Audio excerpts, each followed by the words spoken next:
సహస్రాన్ని హత్య చేసిన ఘటనలో భాగంగా సహస్రాన్ని హత్య చేసిన వ్యక్తిని అయితే అంతకున్ని పోలీసులు అదుపులోకి తీసుకున్నారు. అయితే ఇప్పుడు దానికి సంబంధించి ప్రజెంట్ మనతో పాటు మాట్లాడడానికి సహస్రానికి సంబంధించిన తల్లిదండ్రులు ఉన్నారు. తండ్రితోటి మాట్లాడదాము. అన్న చెప్పండి, మీరు గత 5 రోజుల నుంచి కూడా సహస్రాన్ని హత్య చేసిన హంతకుడిని పట్టుకున్న సిచ్యువేషన్ కనిపించలేదు. నిన్న పట్టుకున్నారు. దానికి సంబంధించిన వివరాల్లోకి వెళ్తే హంతకుడు పక్కనే ఉన్న బిల్డింగ్లో ఉన్న వ్యక్తి ఒక మైనర్ బాలుడు. మీరు ఏం చెప్తారు దీనికి సంబంధించి? అతను మైనర్ బాలుడు అయితే కాడు 100%. ఎందుకంటే ఫ్రీ ప్లాన్గా మర్డర్ చేశాడు. వాడిని మాత్రం వదలొద్దు. ప్రభుత్వంకి వాడు చెప్తున్నాను, మీడియాకి చెప్తున్నాను, చట్టానికి చెప్తున్నాను, వాడు మాత్రం మైనర్ బాలుడు కాదు. ఫ్రీ ప్లాన్గా మర్డర్ చేశాడు. వాడు చాలా క్రిమినల్ మైండ్ అంది. వాడిని మాత్రం వదలొద్దు. మీరు చట్టాన్ని వేరే రూల్స్ తీసుకొచ్చి వదిలేరంటే అది పై దాకా వెళ్తా. నేను ప్రభుత్వంతో కొట్లాడతా, కానీ వాడు మాత్రం బతకొద్దు. వాణి మాత్రం ఎక్కడ చంపాడో అక్కడ పెట్రోల్ వేసి తగలబెట్టాలి. మీరు తగలబెడితేనే నాకు న్యాయం జరుగుతుంది, నాకు కడుపు మంట చల్లారుతుంది. లేక మాత్రం బాగుండదు. ఇది చాలా పైదాకా తీసుకెళ్తాను. నేనైతే ఇంకా ఏం చెప్పదలుచుకుంటలేను. ఇప్పుడు ఈ బాలుడు విషయానికి వస్తే పక్కనే బిల్డింగ్ లో దాదాపు కొన్ని సంవత్సరాల నుంచి కూడా ఉంటున్నాడు. మీకు పరిచయం ఉందా? ఇతను తెలుసా మీకు? ఏ విధంగా తెలుస్తాయి? పరిచయం అంటే పక్కకున్నాడు కాబట్టి తెలుసు. చూస్తుంటారు రోడ్ల మీద కింద, కానీ వాళ్ళ ఇంట్లో జొర్రి మాత్రం చూడాలేమో కదా. రోడ్డు మీద కనిపిస్తే స్కూల్ వెళ్తున్న వాళ్ళు లేదని మా బాబుతోని క్రికెట్ ఆడతాడు వాడు. అంతే. దాని విషయంలోనే తెలుసు, కానీ వేరే విషయంలో నాకు తెలియదు. వాడు ఎవడో, వాడు ఎక్కడున్నాడో, వాడు ఎవరిని పుట్టిండో, వాళ్ళ తల్లిలు ఎంతమందో తండ్రులు ఎంతమందో నాకు తెలియదు. వాడంత పెద్ద క్రిమినల్ మైండ్ ఉందంటే వాడు ఎవడో మనకు తెలియదు అసలు. తను ప్రీ ప్లాన్డ్ గా దొంగతనం చేయాలని చెప్పేసి ఒక లెటర్ మీద రాసుకున్నాడు. ఎలా చేయాలని చెప్పేసి కూడా డీటెయిల్స్ రాసుకుని ఆ తర్వాత దాడికి పాల్పడ్డాడు. ఇవన్నీ ఘటనలు చూస్తే మీరు ఏం చెప్తారు దీనికి సంబంధించి? అంటే సహస్రాన్ని చంపాల్సిన అవసరం ఏమొచ్చింది అతనికి? దాని గురించి మీరేం మాట్లాడతారు? మీ ఇంట్లో తను ఏం దొంగతనం చేయడానికి వచ్చినట్టు కూడా మీరు చెప్తారు. దొంగతనం అంటే నాకు మా పాప అయితే ఏం చేయలేదు. మా పాపని చంపిండు వాడు. దొంగతనం అంటే ఎన్ని దొంగతనాలు చేసిండో నాకు తెలియదు. ఎన్ని దొంగతనాలు చేసిండో నాకు తెలియదు. మా పాపని చంపిండు. మా పాపకు న్యాయం జరగాలి, నాకు న్యాయం జరగాలి. నాకు కడుపు అంటే చల్లారాలంటే ప్రభుత్వం ఒక నిర్ణయం వాడిని చంపాలంతే. అంటే మీరు చెప్తున్నట్టు మీరు శిక్షించాలని చెప్పేసి మాట్లాడుతున్నారు. అంటే గత 4 రోజుల నుంచి కూడా బాబుకు సంబంధించి బాబు అక్కడే ఉన్నాడు. హత్య చేసిన వ్యక్తి 4 రోజులు కూడా మీతో పాటు తిరుగుతున్నాడు. పోలీసుల దగ్గర కూడా కనిపించిన పరిస్థితి. కానీ అలాంటి పరిస్థితుల్లో ఎక్కడ కూడా అనుమానం కలగలేదా? దానికి సంబంధించి మీరేం మాట్లాడతారు? అంటే పోలీసులకి అనుమానం కలిగించిన విధంగా అతను వ్యవహరించాడంటే తన యొక్క మెంటాలిటీ ఎలా ఉంది, క్రిమినల్ మైండ్ ఎలా ఉందంటే మీరేం మాట్లాడతారు? వాడొక పెద్ద దొంగ సార్. దొంగ వాడు క్రైమాడు. వాడు చిన్న పిల్లోడు కాదు. వాడు ఫ్రీ ప్లాన్ గా మర్డర్ చేసిండు. దొంగతనం చేయడానికి వచ్చిండు. మా పాప అడ్డు వచ్చిందేమో చంపేసిండు. కానీ మా పాప పోయింది దాంట్లో. దొంగతనం ఎంత దొంగతనం చేసుకున్నా, డబ్బులు తీసుకున్న సమయం కాదు. కానీ నా పాప చనిపోయింది. నా పాపకు న్యాయం జరగాలి, నాకు న్యాయం జరగాలి. ఎందుకంటే నాకు కడుపు. ప్రభుత్వానికి ఒకటే చెప్తున్నా, ఇసంటి విషయం వల్ల ఏ తల్లిదండ్రులు ఏడవద్దు. ఈ చిన్నపిల్లలకు కావద్దు. వీని మాత్రం ఉంచొద్దు.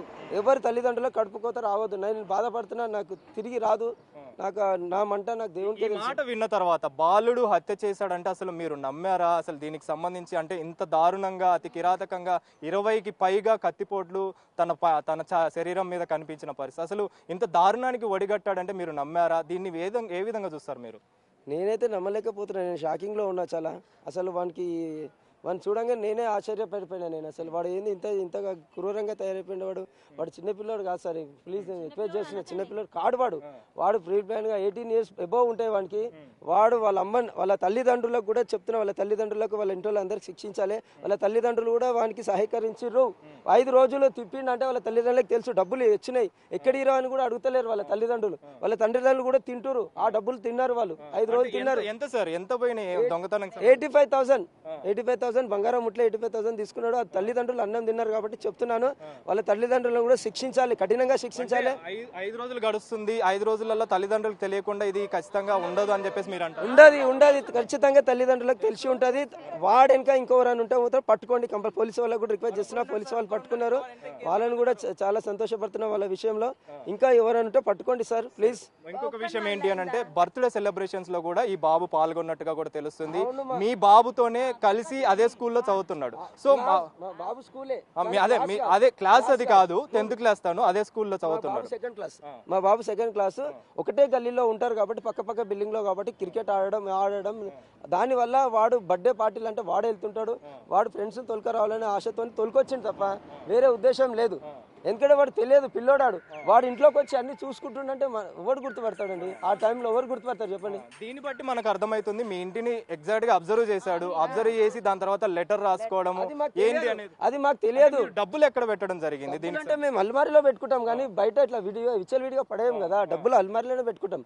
వాడు మా ఫ్రెండ్ మా అబ్బాయితో ఎప్పుడు ఇంటికి వచ్చిండో ఎప్పుడు చూసిండో నాకు తెలియదు, కానీ వాడు మాత్రం మైనర్ బాలుడు కాదు. ప్లీజ్ చెప్తున్నాను, వాడు మెచ్యూరిటీ మైండ్ అంది, వాడిని మాత్రం శిక్షించాలి, వాళ్ళ తల్లిదండ్రులను కూడా శిక్షించాలి, కఠినంగా శిక్షించాలి. వాళ్ళ తల్లిదండ్రుల ప్రమేయం ఉన్నది దాంట్లో. ఎప్పుడైనా కానీ మీరు తల్లిదండ్రులతోటి ఎప్పుడైనా మాట్లాడడం కానీ ఏ విషయమైనా? లేదండి, వాళ్ళ తండ్రిని ఇంతవరకు చూడలేదు, నేనైతే వాళ్ళ తండ్రిని చూడలేదు, వాళ్ళ తల్లితో ఎప్పుడు మాట్లాడలేదు. ఏమున్నా వాళ్ళ చిన్న సిస్టర్ శాంతి అని ఒక పైనుంచి హాయ్ అంటే హాయ్ అంకుల్ అంటే హాయ్ నేను వెళ్ళిపోతా తప్ప వేరే మాటలు లేవు వాళ్ళతో, అంతే. అంటే ఆ రోజు ఘటన జరిగిన టైంలో తను అదే గోడ దూకి యువతలకు వచ్చాడు, యువతల గోడ దూకి అవతలకి వెళ్ళాడు. అంటే 15 నిమిషాల పాటు అక్కడే ఉన్నట్టుగా కూడా పోలీసులు ధృవీకరించారు. అంటే మీరు అబ్జర్వ్ చేశారా ఆ టైంలో కానీ దానికి సంబంధించి? అంటే ఏ విధంగా ఈ దొంగతనం జరిగింటది, లేదా ఈ హత్యకి ఏ విధంగా పాల్పడి? అంతా నా మైండ్ సెట్ నాకు రాలేదు. నా పాపను చూడంగా నాకు మైండ్ బ్లాక్ అయిపోయింది, నేను ఏం చేయాలో తెలియదు. నా పాపను ఎత్తుకున్నాను, బయటకు వచ్చాను, పోలీసు అప్పుడే డాక్టర్ వచ్చాడు, పోలీసు వాళ్ళు వచ్చారు, అంతా గందరగోళం అయిపోయింది, నాకేం తెలియదు అక్కడ. అమ్మ మీరు చెప్పండి, ఈ హత్యకి సంబంధించి అత్తగా మీరేం మాట్లాడతారు? దీనికి సంబంధించి ఇంత దారుణంగా ఇంత అతి కిరాతకంగా చంపిన బాలుడికి ఇప్పుడు మా తమ్ముడు చెప్పిండా ఆయన ఉంచొద్దు అంతే. ఆడు చిన్న పిల్లగాడైతే కాడు, ఆడు మంచిగా ప్రిఫర్ అయ్యి వచ్చి నా కోడల్ని చనిపోయింది. మేము సంవత్సరానికి ఒకసారి కూడా మా తమ్ముడి దగ్గర రాము, అక్కడ ఏమైతుందో ఎవరు ఉంటుందో మాకు తెలియదు. ఆ పాప మొన్న మా పెళ్లిలో ఒక నెల ఉన్నది అంతే, అదే మేనత్తల దగ్గర కూడా ఉంచలేడు, అల్లరి ముద్దుగా పెంచుకున్నాడు మా తమ్ముడు. ఆని మాత్రం ఉంచొద్దు. తల్లిదండ్రులు చెప్తున్న వర్షన్ ప్రకారము కూతుర్ని ఎప్పుడు కూడా ఒక్కదాన్నే వదిలిపెట్టి కూడా వెళ్ళిన రోజు వెళ్తుంటారు. కష్టం చేసుకుర్రు, ఏ ఆస్తి లేదు, వచ్చి చిన్నగా ఉన్నప్పటి నుంచి పెద్దగా అయ్యిండు, కష్టం చేసుకొని ఇద్దరు. మా అమ్మ చనిపోయినాక తమ్ముడిని పెళ్ళైంది, ఇద్దరు పిల్లలు పుట్టి అల్లరి ముద్దుగా పెంచుకున్నాడు. మాకు కూడా ఆశపడలేడు, రూపాయి ఇమ్మని కూడా అనలేడు. ఒకడు వాళ్ళ అన్నున్నాడు ఇప్పుడు, మా అన్న మా పెద్దన్న, వాళ్ళకు కూడా ఆశపడకుండా ఇద్దరు పిల్లల్ని మాకు ఇవ్వకుండా నడుపుకున్నాడు. అట్లాంటి పిల్లల్ని నరికేసి అన్నప్పుడు ఆడు ఉండదు, ఆడు మైనర్ కాడు, ఆడు వయసు పిల్లగాడే ఉన్నాడు. అని అమ్మ కళ్ళ ముంగట ఏమన్నా చేయాలి. పిల్లగాడిని ఖచ్చితంగా శిక్షించాలి. వాడిని ఇంక ఇట్లనే మనకి వీడున్నాడు, ఏజ్ కాలేదని సెడిచి పెడితే ఇంకా వాడు ఇంకా వేరే వాళ్ళకు కూడా వాడు ఇట్లాంటివి చేస్తాడు. నాకేం చేయలేదు, ఇంత పెద్ద చేసినా కూడా వాడు ఏం చేయలేదు అనేసి ఇంకా చేసే అవకాశాలు ఉన్నాయి. 5 రోజుల పాటు అనుమానం రాకుండా తిరిగాడు. ఆ తర్వాత తను ప్రీ ప్లాన్డ్ గా కొన్ని రాసుకున్నాడు. అంటే ఓటీటీ ప్లాట్ఫామ్స్ కావచ్చు, వీడియోస్ చూసి కావచ్చు, ఇవన్నీ కూడా ప్రీ ప్లాన్డ్ గా చేసుకున్నాడు. ఆ ఏజ్ లో వాడు చేసి కూడాను స్నానం చేసుకుని వచ్చి మళ్ళీ యథావిధిగా వచ్చి వాడు మీ పాప 4 సార్లు అరిచింది డాడీ అని అంటే వాడు ఎంత ధైర్యం ఉంటుంది. మీ దగ్గరకు వచ్చి చెప్పడం జరిగింది. మా బామర్దికి కృష్ణకు వచ్చి చెప్పిండు. అంటే ఇట్లా నమ్ముతాడు సార్, అంత ఆనందం రాకుండా ఇట్లా ముఖంలో కూడా ఎంత భయం లేకుండా వచ్చి చెప్పిండు. వానికి ఎట్లా అనుమానం పట్టాలి, అట్లా జరిగింది సార్. ఏం చెప్తారు మరి చివరికి, ఏం చెప్తారు ఇంతటి దారుణానికి తగ్గపడ్డా? మా పాప పోయింది కానీ ఇంకా ఇక ముందు ఎవరికి ఇట్లాంటి సంఘటన జరగకుండా వానికి కఠినంగా శిక్షించాలి. మా పాపకి అది మీ దాన్ని బట్టి ఉంటది, వదలడా మరి ఇంకొక పాప కూడా జరగచ్చు రేపు పొద్దుగాల, జరుగుతుంది కదండి. మరి అతన్ని మాత్రం వదలొద్దు, గవర్నమెంట్ ఎట్లా శిక్షించిందో మాకు తెలియాలి. అతను వదిలిండ్రు అనుకో చంపాలి కంపల్సరీ. మా పాప ఎట్లా చనిపోయిందో వాడు కూడా అట్లా ఆ తల్లిదండ్రులు కూడా చాలా శ్రోకించాలి. మా పాప చాలా ఘోరంగా చనిపోయింది సార్, మాకు చాలా ఇబ్బంది ఉంది. ఆ పిల్లని చూసి మేము షాక్ అయిపోయినాం, చాలా షాక్ అయిపోయినాం. మాకు కంపల్సరీ అప్పుడు చనిపోవాలి, మాకు అదొకటే తలిగింది సార్. మేము మర్చిపోలేకపోతున్నాం. నా చిన్న కోడలు ఎంత మేము చేసుకున్నామో మాకు తెలుసు. నా కడుపు కొత్త మిగిలిచ్చిండు, వాళ్ళకు కూడా కడుపు కొత్త మిగిలాలి.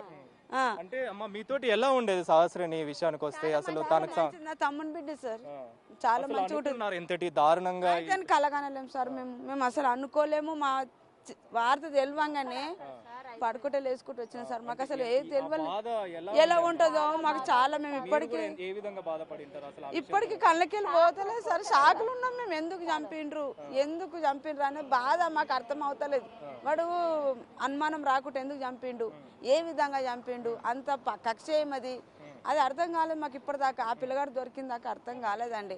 కంపల్సరీ శిక్షించాలి. థ్యాంక్స్ అండి. సో మొత్తానికైతే రాధిక సాహసిని తల్లిదండ్రులు కావచ్చు, వాళ్ళ బంధువులు కావచ్చు, తండ్రి ఒకటే ఒక మాట చెప్తున్నాడు, ఖచ్చితంగా దీనికి సంబంధించి ఆ హంతకుడికి సంబంధించి శిక్షించాలని చెప్పేసి, తనకి కఠిన శిక్ష ఖచ్చితంగా పడాలని చెప్పేసి అయితే వీళ్ళు డిమాండ్ చేస్తున్న పరిస్థితి. దాదాపు 5 రోజుల పాటు మాతో పాటే తిరిగాడు, మాతో పాటే ఉన్నాడు, అన్ని విషయాలు కూడా షేర్ చేసుకున్నాడు. కానీ ఇలాంటి దారుణానికి ఒడిగడతాడు అంటే, గతంలో కూడా చాలా వరకు మా ఇంటికి రావడం జరిగింది, బర్త్డే సెలబ్రేషన్స్లో కూడా పాల్గొన్నాడు, కానీ ఇలాంటి దారుణానికి ఒడిగడతాడని అసలు ఊహించనే లేదు. కానీ అలాంటి వ్యక్తిని, ఇంతటి దారుణానికి తెగబడ్డ వ్యక్తిని మాత్రం ఖచ్చితంగా శిక్షించాలని చెప్పేసి అయితే తండ్రి కృష్ణ మాట్లాడుతున్న పరిస్థితి మనకు కనిపిస్తుంది.